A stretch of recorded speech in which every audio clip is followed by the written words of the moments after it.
राधा, थोड़ी सी चाय मिल सकती है क्या? जी चाचा जी, बस 5 मिनट दीजिए।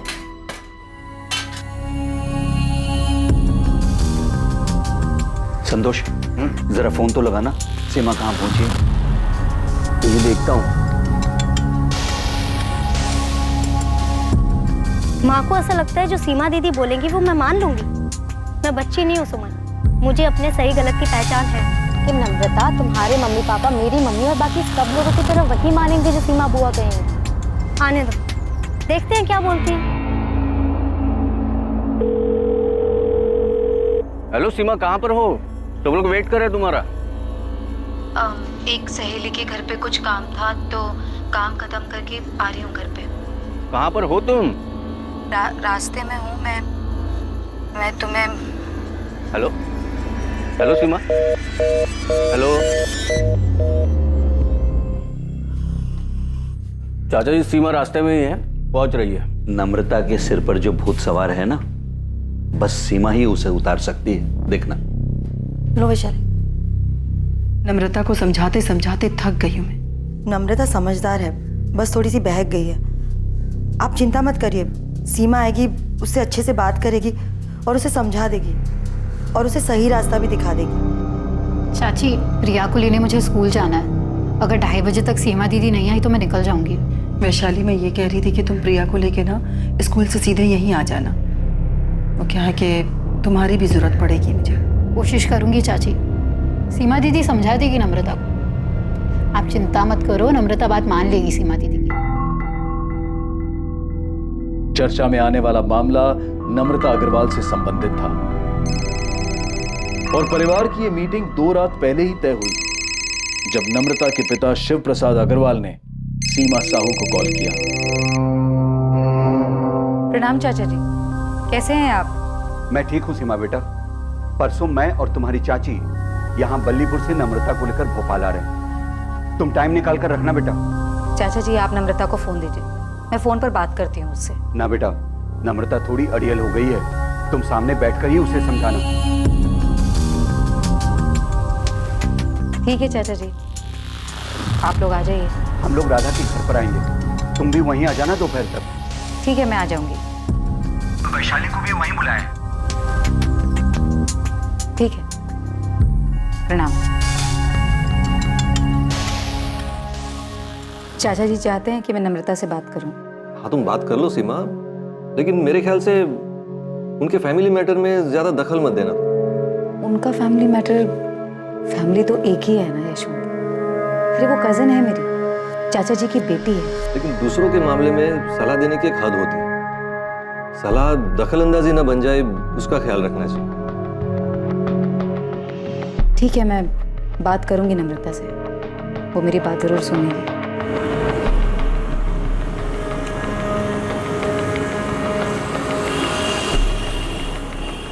और 21 मार्च को शिव प्रसाद अग्रवाल और लता अग्रवाल अपनी बेटी नम्रता को लेकर सीमा के पास सलाह मशवरे के लिए भोपाल पहुंच गए।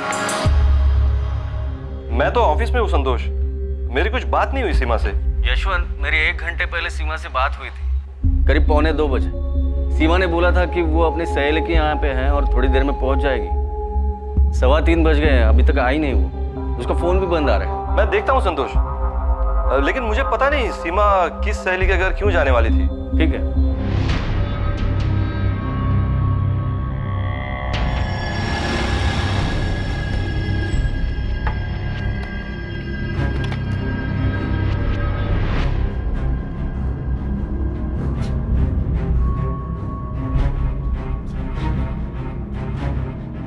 हाँ राजेश, बेटा मम्मी घर पर है क्या? नहीं पापा, यहाँ पर तो ताला लगा हुआ है।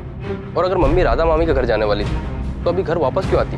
जरा पड़ोस में पूछो, मम्मी कहीं किसी के घर कुछ काम से तो नहीं गई? ठीक है, मैं पूछता हूँ।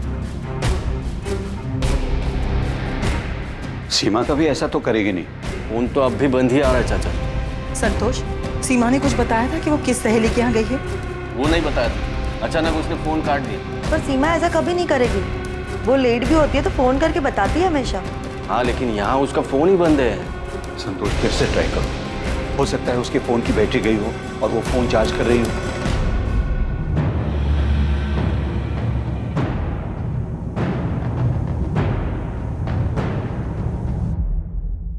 पांडे जी, हॉस्पिटल्स में चेक कराइए कि कहीं कोई एक्सीडेंट का केस वेस तो नहीं आया। सीमा साहू है ना नाम? जी सीमा साहू, 39 साल। मैडम मेरी वाइफ कभी ऐसा नहीं करती, वो कभी अपना फोन ऑफ नहीं रखती। मम्मी घर से 11 बजे निकली थी। मैंने पड़ोस में रहने वाली गायत्री आंटी से पता किया।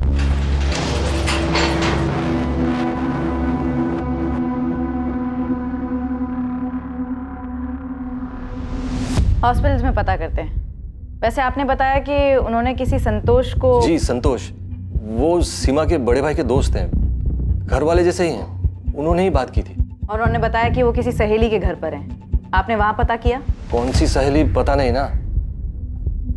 सीमा के दोस्त हैं, वो तो हमारे मोहल्ले में ही रहते हैं। और मैडम आज सीमा के चाचा जी खास बल्लीपुर से यहाँ आए थे सीमा को मिलने। उनकी मीटिंग तय थी, पर इसमें सीमा का इस तरह कहीं चले जाना। ठीक है, देखते हैं। वैसे हम कल तक वेट करके ही मिसिंग का FIR बना सकते हैं। आपकी वाइफ अडल्ट हैं। आप लोग अपनी तरफ से कोशिशें जारी रखिए। हो सकता है किसी के घर पर हो, पूछताछ करते रहिए। जी मैम।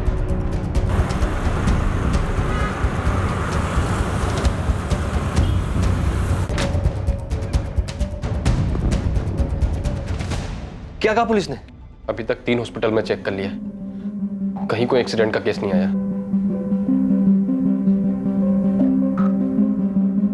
चाचा जी, मैंने बहुत जगह पूछा, कहीं कोई रिक्शा विक्शा के एक्सीडेंट की खबर नहीं है। तो कहाँ गई होगी सीमा?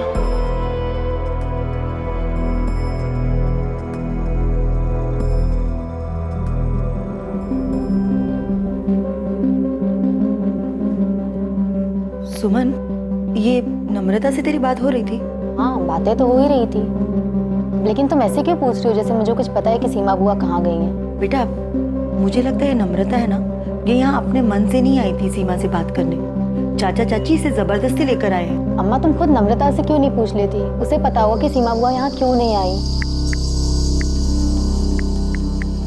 लो देख लो, सीमा दीदी मुझे एडवाइस देने वाली थी, बात करने वाली थी, समझाने वाली थी, अब खुद ही रफू चक्कर हो गई।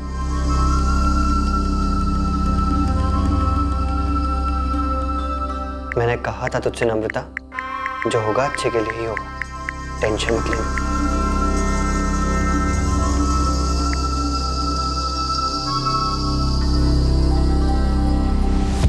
क्या कोई ऐसी बात है जिसकी वजह से वो अपने आप कहीं चली गई? ये क्या बात कर रहे हैं सर? सीमा अपने आप क्यों जाएगी? हाँ सर, सीमा दीदी अपने आप क्यों जाएगी? उनका परिवार है, पति है, बेटा है, हम सब हैं। सीमा हमारे परिवार की मुखिया जैसी है, सब सलाह लेते हैं उससे। वैशाली, ये जो आपकी कजन है नम्रता, इसका क्या माजरा? उससे क्या बात करनी थी? सीमा को क्या समझाना था उसे? फैमिली मैटर था। तो फिर जाइए और जाकर अपना फैमिली मैटर सॉल्व करिए। जब तक आप हमें पूरी बात नहीं बताएंगे, हम उसे ढूंढेंगे कैसे? सर, नम्रता के गांव बल्लीपुर में एक लड़का है, हिमांशु कनौजिया। नम्रता उससे शादी करना चाहती है।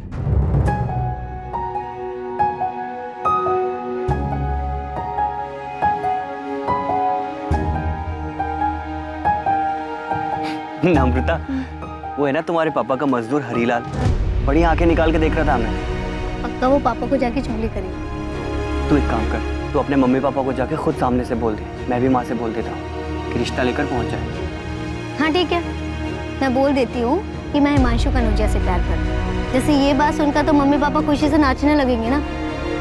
अब नाचे या फिर तांडव करे, बताना तो पड़ेगा ना मेरी। पापा, मैं हिमांशु से ही शादी करूँ, आप चाहे हाँ कहें या ना। हमारी नाक कटवाएगी तो? नम्रता, इस पूरे जिले में हिमांशु कनौजिया ही मिला तुझे? हाँ, ऐसा कौन सा पहाड़ टूट गया माँ?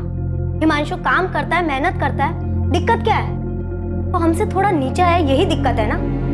मुझे इससे कोई दिक्कत नहीं। हम कहीं के नहीं रहेंगे बेटा, अगर तू उसके साथ ऐसी हरकत करेगी तो। सर, नम्रता तो एक टांग पर खड़ी थी कि अगर खुशी खुशी उसकी शादी हिमांशु से नहीं करवाई गई ना, तो हिमांशु के साथ भाग जाएगी। सर, इसीलिए तो सीमा के चाचा जी नम्रता को यहाँ लेकर आए थे, ताकि सीमा नम्रता से बात कर सके, उसको समझा सके। सर, सीमा हमारी बड़ी बहन है, सब उनकी बात मानते हैं। वो दोपहर को 1:30 बजे हमारे भाभी राधा के घर आने वाली थी, जहाँ चाचा जी, चाची जी और नम्रता आए हुए थे। लेकिन ये कौन सी सहेली थी जहाँ आपकी पत्नी सीमा गई थी? यही नहीं पता ना सर, पता नहीं सर। चाचा जी बलीपुर से खास सीमा से मिलने यहाँ आए थे। 1:30 बजे मीटिंग तय हुई थी और ऐसे में सीमा कहीं और चली जाए, किसी से मिलने, पता नहीं सर, कुछ समझ में नहीं आ रहा सर। और ये संतोष कौन है जिसने सीमा से फोन पे बात की थी? संतोष हमारे बड़े भाई शंकर भैया के अच्छे दोस्त हैं। शंकर भैया अब नहीं रहे, संतोष परिवार जैसे हैं हमारे। सीमा ने संतोष से कहा कि वो अपनी एक सहेली के यहाँ गई थी। झूठ बोलेगी? सर झूठ क्यों बोलेगी सीमा? किस लिए?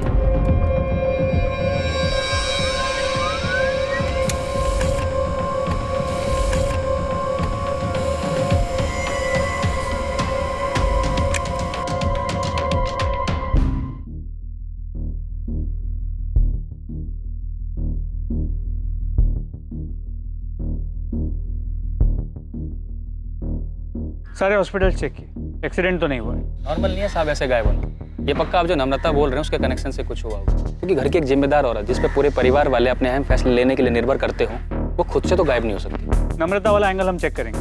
वहाँ बल्लीपुर में उसके बॉयफ्रेंड हिमांशु कन्नौजिया से भी बात करेंगे। ठीक है साहब, मैं पता करता हूँ।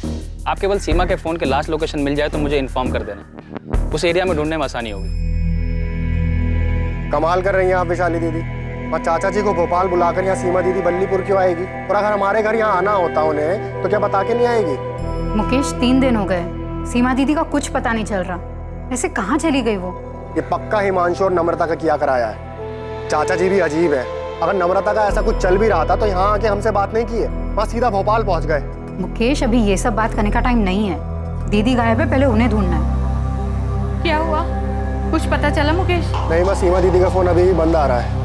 तंग आ गई होगी, हर किसी का प्रॉब्लम सुलझाते सुलझाते। तंग आ भी गई होगी तो क्या जीजा जी और राजेश को छोड़ के चली जाएंगी? बोलो। देखो अब कहाँ मिलती हैं, कहीं तो गई होगी। असलम कुछ नाश्ता बनाऊं? नहीं रहने दो, आज काम कुछ ज्यादा है। मेरी कोई जरूरत हो तो फोन कर लेना। ठीक है, मैं जीजा जी से मिलाती हूँ, परेशान होंगे वो। ठीक है, मिला। मैं निकलता हूँ।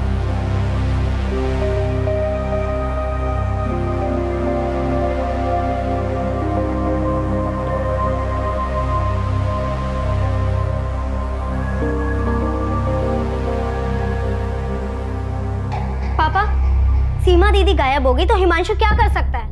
उसे वहां बल्लीपुर में पुलिस क्यों उठाने के लिए गई है? नम्रता, भोपाल आने से पहले कुछ बात हुई थी सीमा से तुम्हारी? नहीं हुई थी। और मैं क्यों करूंगी बात? मुझे यहाँ पर जबरदस्ती बात करने के लिए बुलाया गया था, तो मैं उनसे सामने से क्यों करूंगी बात?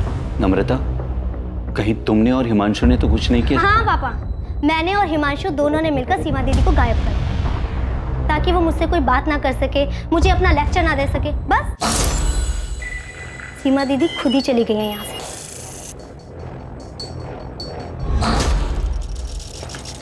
सर, सीमा साहू का फोन 21 मार्च को हाथी चौक एरिया में स्विच ऑफ हुआ। टाइम 1:49। कितने बजे के करीब ही संतोष ठाकुर की सीमा से फोन पर बात हुई। हेलो सीमा, कहाँ पर हो? सब लोग वेट कर रहे हैं तुम्हारा। हाँ सर, संतोष से बात की मैंने। उसने बताया कि सीमा ने अचानक फोन काट दिया। उसने कहा था कि वो अपने किसी सहेली के यहाँ पे है। मैंने पूछा कितना टाइम लगेगा, तो सीमा बोल ही रही थी कि उसका फोन कट गया। आप खुद ही सुन लीजिए।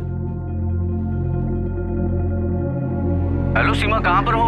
सब लोग वेट कर रहे हैं तुम्हारा। एक सहेली के घर पे कुछ काम था तो काम खत्म करके आ रही हूँ घर पे।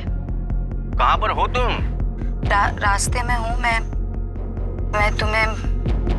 हेलो हेलो सीमा, तुमने ये बातचीत रिकॉर्ड क्यों की? वो मेरा कॉल रिकॉर्डिंग हमेशा ऑन रहता है। संतोष से बातचीत के दौरान फोन कट हुआ और फिर स्विच ऑफ हुआ। लेकिन सर 21 मार्च को सिर्फ एक और ऐसा नंबर है जिससे सीमा के नंबर पर कॉल आया था। किसका नंबर है? असलम शेख का। हेलो, हाँ जी, वो सीमा दीदी हमारी पत्नी वैशाली की बड़ी बहन है। तुमने 21 मार्च की सुबह सीमा से बात की, जिस दिन वो लापता हुई? जी बात की थी हमने। तुम्हें सीमा के कहीं जाने या गायब होने की जानकारी है? उस दिन सीमा दीदी एक ही बात को लेकर बहुत परेशान थी। उनकी चचेरी बहन है नम्रता, उससे बात करके उनको कुछ समझाना था। हमारी पत्नी वैशाली ने हमसे फोन करके कहा था हम बात कर लें दीदी से, इसीलिए हमारी बात हुई थी सुबह 8 बजे। और कॉल रिकॉर्ड्स के हिसाब से भी असलम का फ़ोन 8 बजे का ही है। इस सीमा साहू के बारे में और पता करो। पूरा परिवार से सलाह लेते तो मतलब काफ़ी समझदार और मैच्योर किस्म की लेडी। ऐसे तो कहीं नहीं जा सकती। कॉल रिकॉर्ड्स निकलाओ और देखो कि और किस किस से बात होती रही। हाँ सर, भोपाल जाने से पहले मेरी और नम्रता की बात हुई थी कि कैसे सीमा दीदी को समझाए कि वो नम्रता को ज़्यादा ज्ञान ना बांटे, उल्टा उसके मम्मी पापा को समझाए। हम कुछ गलत नहीं कर रहे थे, उससे शादी करनी है हमको। तो देखा कि सीमा साहू को समझाना मुश्किल हो, इसीलिए तुमने और नम्रता ने गलत रास्ता अपनाया।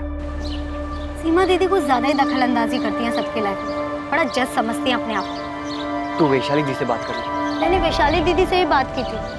आप तो मुझे सपोर्ट करो वैशाली दीदी। क्या सब कुछ सीमा दीदी के हुक्म से ही चलेगा? नम्रता, मैं कुछ भी बोलूं पर तुम्हारे पापा सिर्फ सीमा दीदी की बात सुनेंगे। भोपाल आ रहे हैं सीमा दीदी से मिलने, तो बस समझ लो कि सीमा दीदी तुम्हें ही समझाने वाली कि तुम गलत कर रही हो। कोई कुछ भी कहे, शादी तो मैं हिमांशु से ही करने वाली हूँ, फिर चाहे वो सीमा दीदी हो या कोई और। बाहर में गई सीमा दीदी, चलो भाग चलते हैं। नम्रता, मैं माँ को अकेले से छोड़कर नहीं जा सकता। तुम एक बार सीमा दी से बात कर लो, क्या पता जज साहिबा हमारे पक्ष में ही फैसला सुना दे। ऐसा हो ही नहीं सकता। मैं जानती हूँ उनको अच्छे से, फैमिली में अपना पावर दिखाना अच्छा लगता है उनको।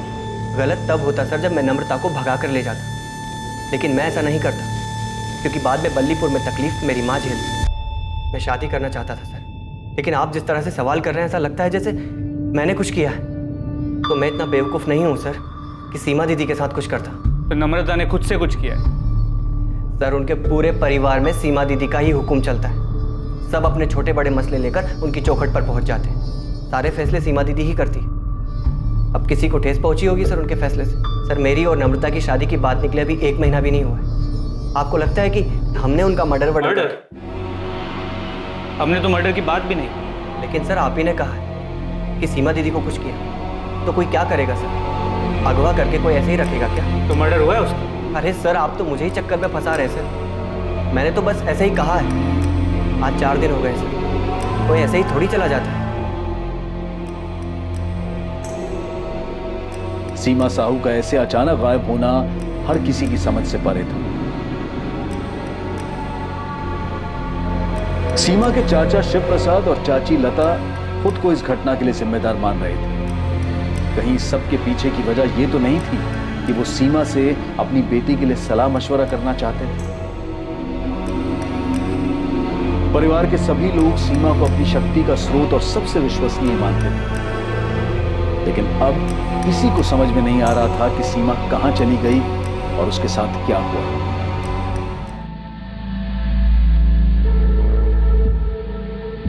हाँ, यही वो लेडी है, पक्का पक्का? दोस्त, कितनी बार बोलूं? हाँ पक्का। हमारे होटल में सीसीटीवी कैमरा भी। यही वो लेडी है जो 21 मार्च को आई थी।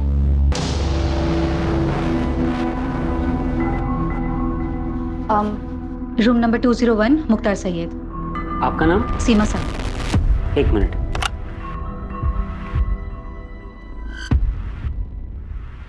मुख्तार सैयद, ये कौन है?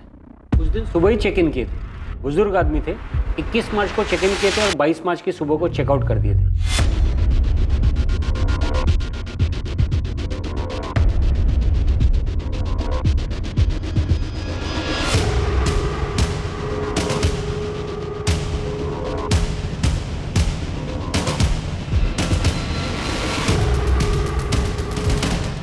तो ये सीमा साहू रूम नंबर 201 में मुख्तार सैयद से मिलने गई थी? हाँ, मैंने मुख्तार जी से बात की थी और फिर इस लेडी को उनके कमरे में भेजा था।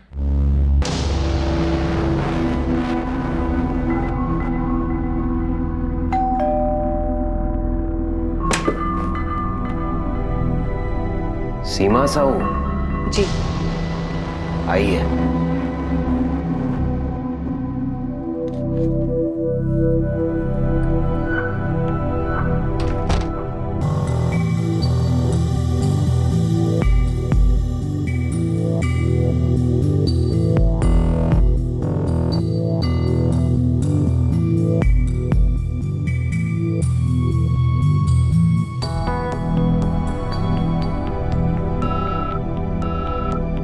ये रेड साइन होटल हाथी चौक पर है मैडम, जहां आपने कहा था कि सीमा साहू का फोन स्विच ऑफ हुआ। लेकिन सीमा मुख्तार सैयद से मिलने क्यों गई थी? कौन है ये मुख्तार सैयद?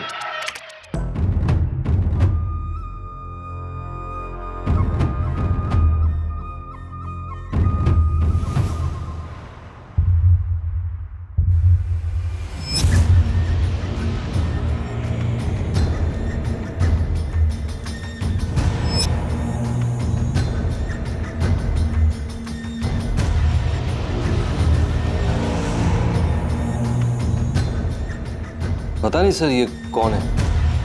हमें होटल के रिकॉर्ड से ये आधार कार्ड मिला है। अगर ये आधार कार्ड असली है तो हम इसकी बाकी डिटेल्स निकलवाएंगे। और आप इस तस्वीर को देखिए, ये कोई बाबा किस्म का आदमी लगता है। क्या सीमा किसी बाबा से मिली थी?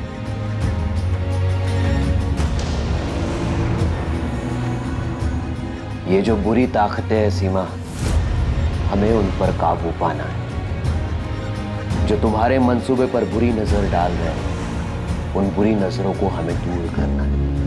हम सबको मिलकर इन बुरे प्रभावों पर वार करना है और इन नकारात्मक तत्वों को हमें मिटाना है।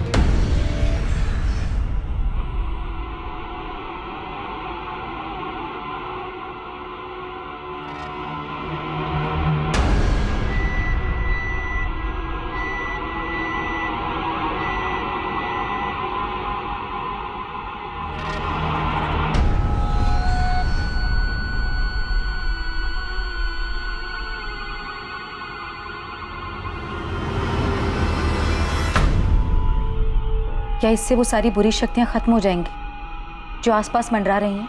सब कुछ खत्म हो जाएगा, धीरे धीरे सब कुछ खत्म हो जाएगा।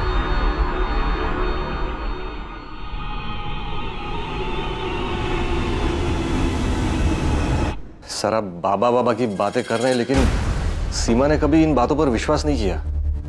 सर ये मुख्तार सैयद है कौन? राजेश, सब कुछ तुम्हारे सामने है। तुम्हारी माँ कहाँ गई थी, किससे मिलने गई? सर जो आप आदमी दिखा रहे थे मुख्तार सैयद, सर ये तो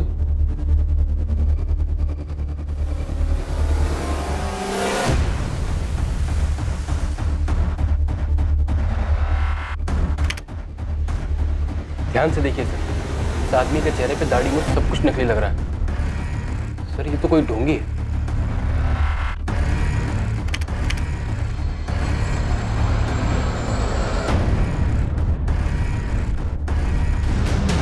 सही कह रहे हो राजेश, इसकी दाढ़ी मुझ नकली लग रही है। पर इस तरह के आदमी से मिलने के लिए तुम्हारी माँ क्यों गई होगी?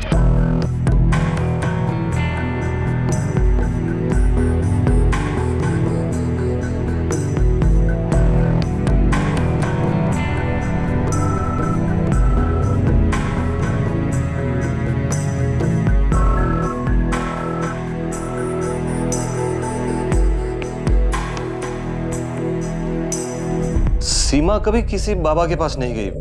वो सिर्फ गुरु प्रमोद जी की प्रवचन सभा में जाती थी, वो भी हफ्ते में एक बार। मनुष्य को सब कुछ समय पर ही छोड़ देना चाहिए। समय आने पर सभी काम अपने आप होने लगते हैं। प्रकृति का चक्र भी समय के अनुसार ही चलता है। वैशाली, तुम्हारी बहन मुख्तार सैयद से क्यों मिली होगी? मुझे नहीं पता। मैं तो ये भी नहीं जानती कि ये कौन है और दीदी उस दिन वहां क्यों गई, जबकि उस दिन दीदी को नम्रता के मुद्दे को सुलझाना था। तुम्हें किसी पे शक? हम गुरु प्रमोद जी से तो बात करेंगे ही, पर क्या कोई ऐसा है जिस पर आपको शक हो? क्योंकि आपकी पत्नी सीमा को देखकर ऐसा लग रहा है जैसे कुछ ठीक नहीं है। ये देखिए,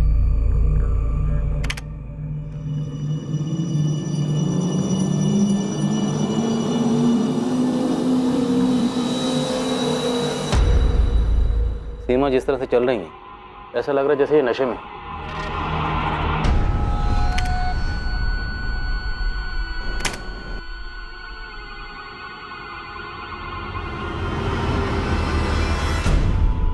हाँ सर, लग तो रहा है कि नशे में। ऐसा लगता है जैसे इन्हें कुछ दिया गया।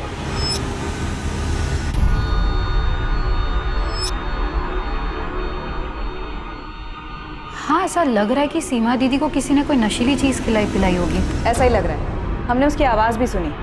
संतोष ने उसके साथ हुए कॉल को रिकॉर्ड कर लिया था। एक सहेली के घर पे कुछ काम था, तो काम खत्म करके आ रही हूँ घर पे। कहाँ पर हो तुम? रास्ते में हूँ मैं तुम्हें। हेलो हेलो सीमा।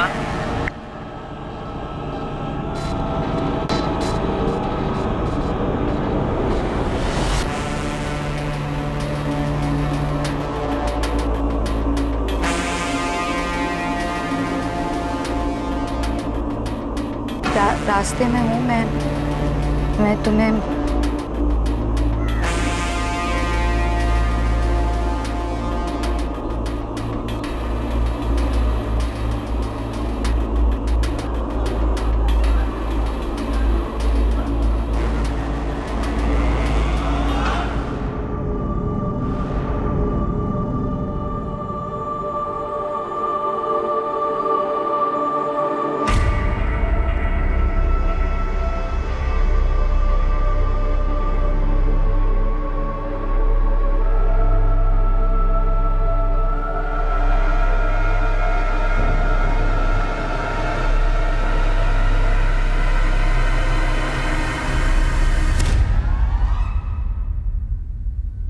जीजा जी, ये संतोष ने कुछ किया है। संतोष ठाकुर?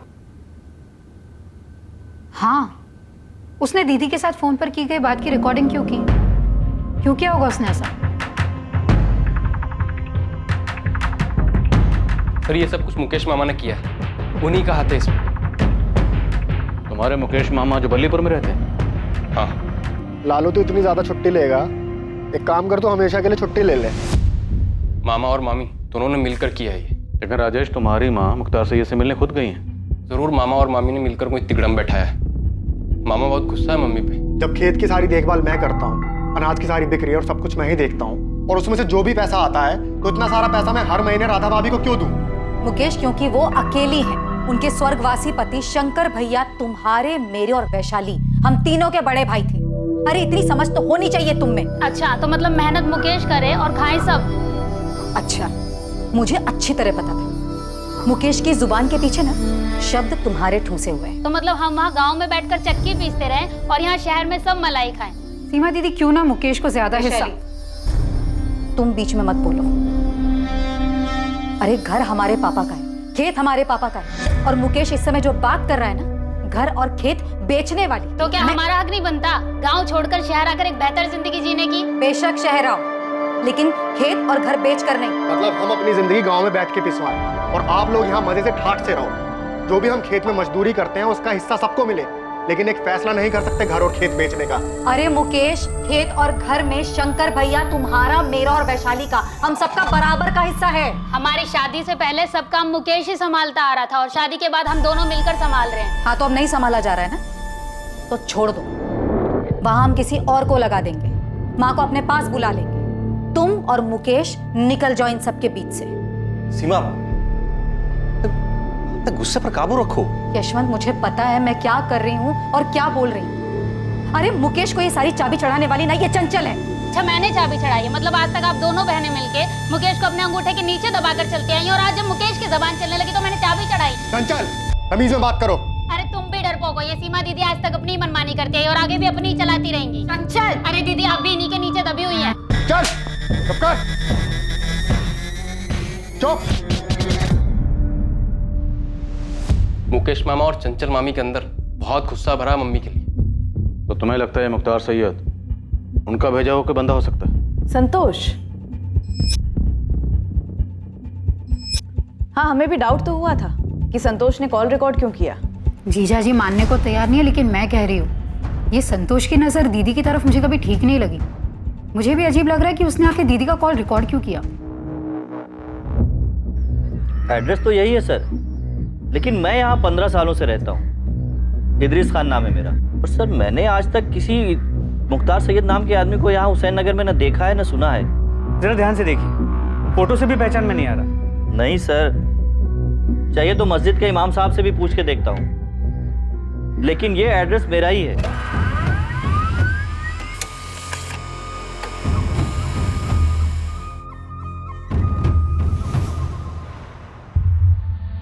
सर, ये आधार कार्ड फर्जी है। ये आधार कार्ड नंबर किसी और के नाम पे रजिस्टर है। इसका किसी भी मुख्तार सैयद नाम के आदमी के साथ दूर दूर तक कोई भी रिश्ता नहीं। सिम कार्ड 19 मार्च को खरीदा गया, लेकिन ना ही उससे कॉल कोई किया गया और ना ही कोई कॉल आया उसका। यही वो नंबर है जिसके डॉक्यूमेंटेशन के लिए आधार कार्ड इस्तेमाल हुआ? जी सर, लेकिन फर्जी है। पर ऐसे किसी भी फर्जी मुख्तार सैयद से मिलने के लिए सीमा साहब क्यों जाएगी? सर कोई तो वजह होगी। सीसीटीवी कैमरा में साफ दिख रहा है कि सीमा वहाँ मुख्तार से मिलने गई थी। अब वो खुद से गई थी या किसी के इशारे पे गई, पर वो वहाँ गई थी, तो कोई तो वजह होगी। ये आप बार बार क्यों पूछ रहे हो कि मैंने सीमा का कॉल रिकॉर्ड क्यों किया? क्योंकि सीमा के फोन पर आखिरी कॉल तुमने किया था 21 मार्च 1:45 और ये महज इत्तेफाक नहीं है कि सीमा गायब है, वो नशे में लग रही है और तुमने कॉल रिकॉर्ड किया। क्यों? सर मेरे फोन में कॉल रिकॉर्डर हमेशा ऑन रहता है सर। इससे पहले सब लोगों के कॉल रिकॉर्ड हुए हैं सर, मैं आपको दिखाता हूँ। ये बताओ कि तुम्हारा रिकॉर्डर ऑन क्यों रहता है? सर मेरा प्रॉपर्टी डीलिंग का बिजनेस है, कभी कभी फोन पर कोई धमकी देता है, इसलिए अपने सेफ्टी के लिए मैं रिकॉर्ड कर लेता हूँ। और सर मैं सीमा के बड़े भाई का जिगरी दोस्त रहा हूँ, उसके फैमिली के साथ मेरा अपने फैमिली जैसा रिश्ता है। और सीमा, उसके साथ तुम्हारा कैसा रिश्ता है? अब आप ये वाहियात इल्जाम मुझे पर लगाएंगे? ये आप लोग संतोष जी से ऐसे भद्दे सवाल कैसे पूछ सकते हैं और उन पे इल्जाम कैसे लगा सकते हैं? क्योंकि सीमा गायब हुई है, तुम्हारे स्वर्गवासी पति की छोटी बहन। तो सीमा के गायब होने में संतोष जी का कैसे हाथ हो सकता है? तो फिर किसका हो सकता है, आप ही बता दीजिए। मुझे क्या पता, हो सकता है नम्रता जिससे शादी करना चाहती है उस लड़के का हाथ हो। वैसे भी नम्रता बहुत चिड़ी हुई थी और उसने मेरी बेटी सुमन को भी बताया। क्या बताया था? मैं तो कहती हूँ अच्छा है सीमा दीदी कहीं बिजी हो जाए और यहाँ पर आए ही ना, इससे तुम्हारी प्रॉब्लम सॉल्व हो जाएगी। अरे बात करो ना उनसे। नहीं करनी मुझे उनसे बात। क्यों हर फैसला सब लोग उनसे पूछ कर लेते हैं? अब मैं 20 साल की हो गई हूँ, मैं अपने सही गलत के फैसले खुद ले सकती हूँ। नम्रता ऐसा कह रही थी, पर अम्मा क्या नम्रता उस हिमांशु के साथ मिलकर ऐसा कुछ करेगी कि बुआ? देखिए संतोष जी भले आदमी हैं और हमारे परिवार को अपना परिवार मानते हैं। हमें पूरा शक है कि सीमा के गायब होने में किसी अपने का ही हाथ है, इसलिए पूछताछ तो हम सबसे करेंगे राधा जी, और अब तो FIR भी बन चुका है। संतोष जी भले आदमी हैं और हमारे परिवार को अपना परिवार मानते हैं। हमें पूरा शक है कि सीमा के गायब होने में किसी अपने का ही हाथ है, इसलिए पूछताछ तो हम सबसे करेंगे राधा जी, और अब तो FIR भी बन चुका है। मैं क्यों अपनी दीदी के साथ कुछ करूंगा? तूने जो कुछ भी किया है उसकी वजह है तेरे पास मुकेश। अरे आप लोग क्या बात कर रहे हैं? मुकेश तो अपनी दीदी के सामने भीगी बिल्ली बनकर रहता है। और तुम सबसे आंख मिला के बात करती हो। हाँ करती हूँ, और आपसे भी करूंगी अगर आप लोग हम पर गलत आरोप लगाएंगे तो। पर मेरी बेटी कहाँ है? कहाँ चली गई वो? माँ जी पिछले 7 दिनों से हम भी उसे ढूंढने की कोशिश कर रहे हैं, लेकिन अब तक हम उसे ढूंढ नहीं पाए, और इसी सिलसिले में मुकेश और चंचल को पूछताछ के लिए ले जा रहे हैं। लेकिन सर 21 मार्च को मैं यहीं गाँव में था। और आपके पास सबूत क्या है कि मुकेश ने यहाँ गाँव में बैठकर कुछ कराया हो? सबूत तो फिलहाल हमारे पास तुम्हारे खिलाफ भी नहीं है, इसीलिए पूछताछ बोल रहा हूँ। अगर सबूत होता तो इतने प्यार से बात नहीं करता। आपको पक्का हमारा नाम यशवंत जीजा जी ने दिया होगा। दिया जिसने भी हो, वजह तुम्हारे पास थी मुकेश। वजह किसके पास नहीं है सर, सभी तो सीमा दीदी के थाक से थक चुके थे, खुद यशवंत जीजा जी भी। ये नहीं बताया उन्होंने? सीमा साहू की थाक से? तुम्हारी ये बड़ी बहन क्या कोई गैंग लीडर थी? गैंग लीडर का तो पता नहीं सर, लेकिन हम सब भाई बहन, उनका पति, उनका बेटा राजेश, सब पर उनकी धाक थी। घर में सबसे बड़ी थी वो, इसलिए पापा जी ने सारी कमान उनके हाथ में दे दी। सब पर राज चलाती थी वो। ये क्यों नहीं बताया यशवंत जीजा जी ने आपको? सीमा, कभी कभी तुम्हारा दूसरों की जिंदगी पर हावी होना दखल अंदाजी की हद तक चला जाता। यशवंत, अगर मैं फैसले लेना बंद कर देती हूँ तो सबकी जिंदगी बिखर गई होती अब तक। ये तुम्हारी गलतफहमी है सीमा। दूसरों के बारे में फिक्र करना अच्छी बात है। लोग जब तुम्हारे पास सलाह मशवरा करने आते हैं वो अलग बात है, लेकिन जब तुम दूसरों की जिंदगी में सही गलत के फैसले लेने बैठ जाती हो ना, वो गलत है। यशवंत, जो इंसान फैसला लेता है उसे सही गलत का पता नहीं होता। वो बस एक फैसला लेता है और उस एक फैसले को सही बनाने की कोशिश करता है, उसे सही दिशा देता है। मैं भी बस वही कर रही हूँ। सीमा, हर एक का नजरिया तुम्हारे जैसा नहीं होता। तुम्हारा फैसला किसी के लिए गलत भी हो सकता है, और अगर कभी किसी को तुम्हारा फैसला ज्यादा गलत लग गया ना, तो वो कुछ बहुत गलत कर सकता है। और सिर्फ जीजा जी ही क्यों, उनका बेटा राजेश, वो भी चिढ़ता है अपनी माँ से। मम्मी, मैं 18 साल का हो चुका हूँ। मेरे फोन में और मेरा बैग में ताक झाक करना बंद करो। मुझसे इस तरह से बात करने की हिम्मत कैसे हुई तेरी? तो क्या करूं मम्मी? मैं दूसरों की तरह तुम्हें अपनी जिंदगी के फैसले नहीं लेने दे सकता। सॉरी, ये मेरी जिंदगी और इसे मैं अपने हिसाब से जीना चाहता हूँ। प्लीज मुझे जीने दो।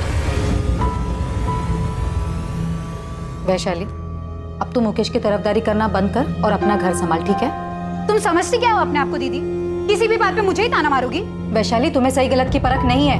हाँ हाँ, भगवान ने हमारे हिस्से की भी सही गलत की समझ तुम्हें ही दी है। तुम जीजा जी को तो कुछ बोलने देती हो नहीं, और यहाँ मुझे लेक्चर देती हो कि मैं अपना घर संभालूं। सीमा, मुझे चेक मिला, लेकिन हर महीने तुम जितना भेजती हो उससे ज्यादा है इस बार। हाँ भाभी। अच्छा, सुमन को जो एक्स्ट्रा क्लासेस ज्वाइन करनी थी ना उसके कोर्स के लिए, उसे ज्वाइन करने दीजिए। हमारी सुमन पढ़ाई में बहुत अच्छी है भाभी, और शंकर भैया भी तो चाहते थे ना उसे खूब पढ़ाना। सीमा, कितना ख्याल रखती हो तुम हमारा। हमारी हर छोटी से छोटी बात तुम्हें याद है। और सिर्फ मैं नहीं, आप भी हर छोटी से छोटी चीजों का ध्यान रखती हैं, और सिर्फ मेरी नहीं, पूरे परिवार की। फिर मेरा भी तो इतना फर्ज बनता है ना। इतना प्यार दिया ना तुमने कि मुझे कभी उनकी कमी का। भाभी, आप हमारे ही परिवार का हिस्सा हैं। और सर लिख के ले लो, सिर्फ राधा भाभी हैं जो सीमा दीदी के गुणगान गाएंगी, क्योंकि जब उन्हें पैसे मिलते हैं तो वो आंख भी मूंद लेती है। किससे आंख मूंद लेती है राधा? वही जो चल रहा है सीमा दीदी और संतोष भैया के बीच।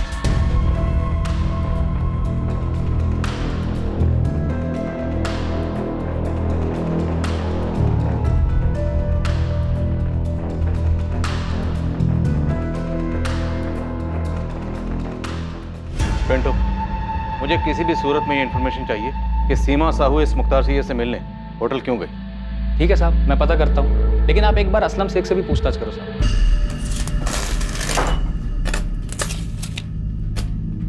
हे हाशिम, इधर आ। ये दरवाजे का माप था ना तेरे पास बराबर, ये 4 इंच छोटा कैसे हो गया? असलम भाई, पहले माप देखो आप।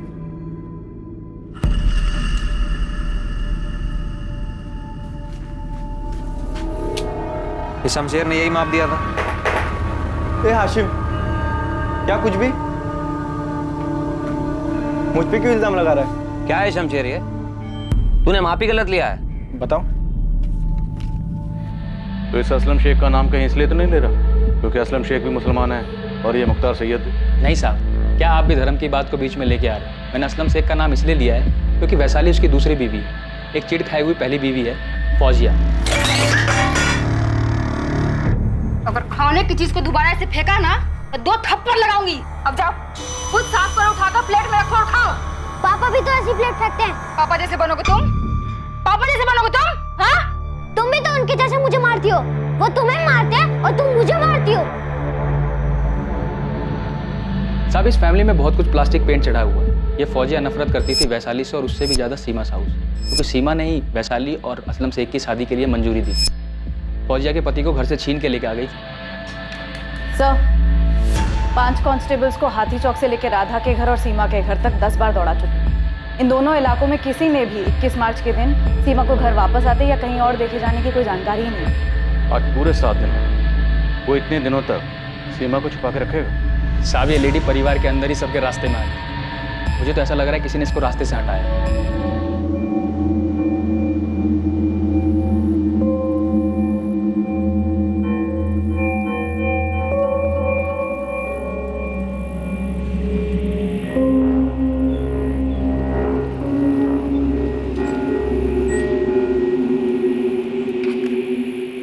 पता है, मुकेश भैया और चंचल भाभी को पुलिस पकड़ के ले गई। हाँ, और वहाँ भोपाल में भी काफी हलचल है। तेरे मम्मी पापा क्या बोल रहे हैं? पूछ रहे हैं मुझसे बार बार कि कैसे मैंने सीमा दीदी को गायब कर दिया, जैसे मैंने कोई झाड़ फूक करके उनको अपने वश में कर लिया।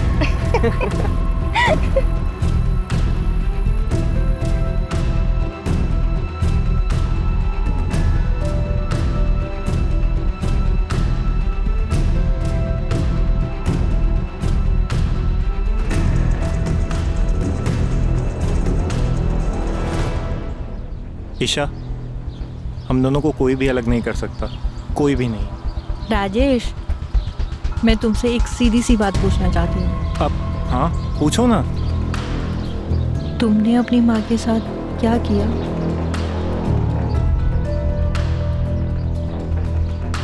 कभी कभी लगता है कि सीमा को ऐसे सब लोगों के लाइफ में घुसना नहीं चाहिए था।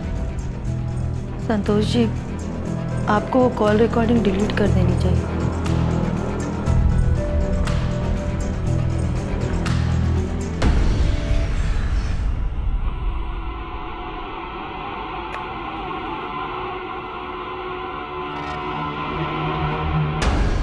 ये तुम्हारी हर परेशानी को खत्म कर देगा सीमा। ये हर बुरे साये को मिटा देगा।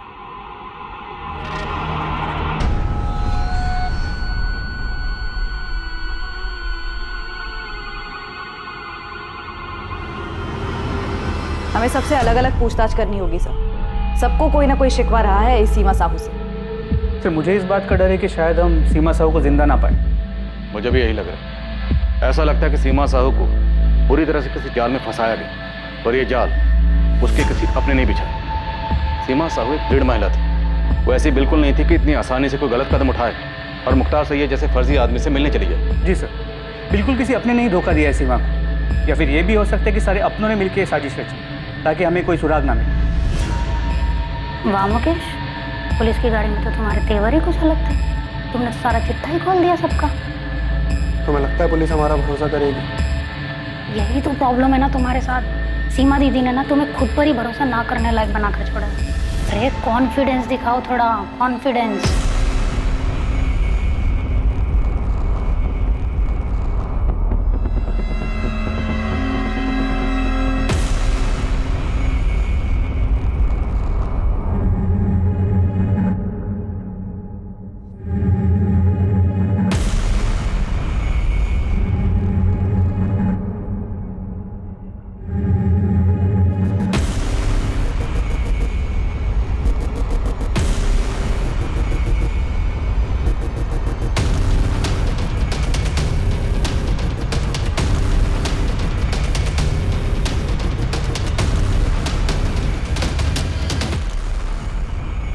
जब परिवार में सब लोग एक दूसरे से खुश होते हैं तो उसे एक आदर्श परिवार माना जाता है।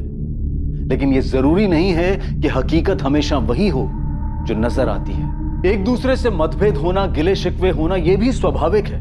लेकिन कई बार ये गिले शिकवे दिल और दिमाग में लंबे वक्त तक घर कर जाते हैं। ये मनमुटाव अक्सर परिवार के उस सदस्य से होता है जो हमेशा परिवार के लिए फैसले लेता है, क्योंकि ये जरूरी नहीं है कि परिवार का हर सदस्य इन फैसलों से सहमत होता हो। सीमा साहू के परिवार का कौन सा सदस्य खफा था जिसने सीमा साहू के लिए जाल बिछाया? क्या ये एक ही सदस्य था या फिर हर किसी को सीमा से कोई गिला शिकवा था? इस वारदात के दोषी या दोषियों का खुलासा हम करेंगे कल रात 11 बजे इस केस के दूसरे और आखिरी भाग में।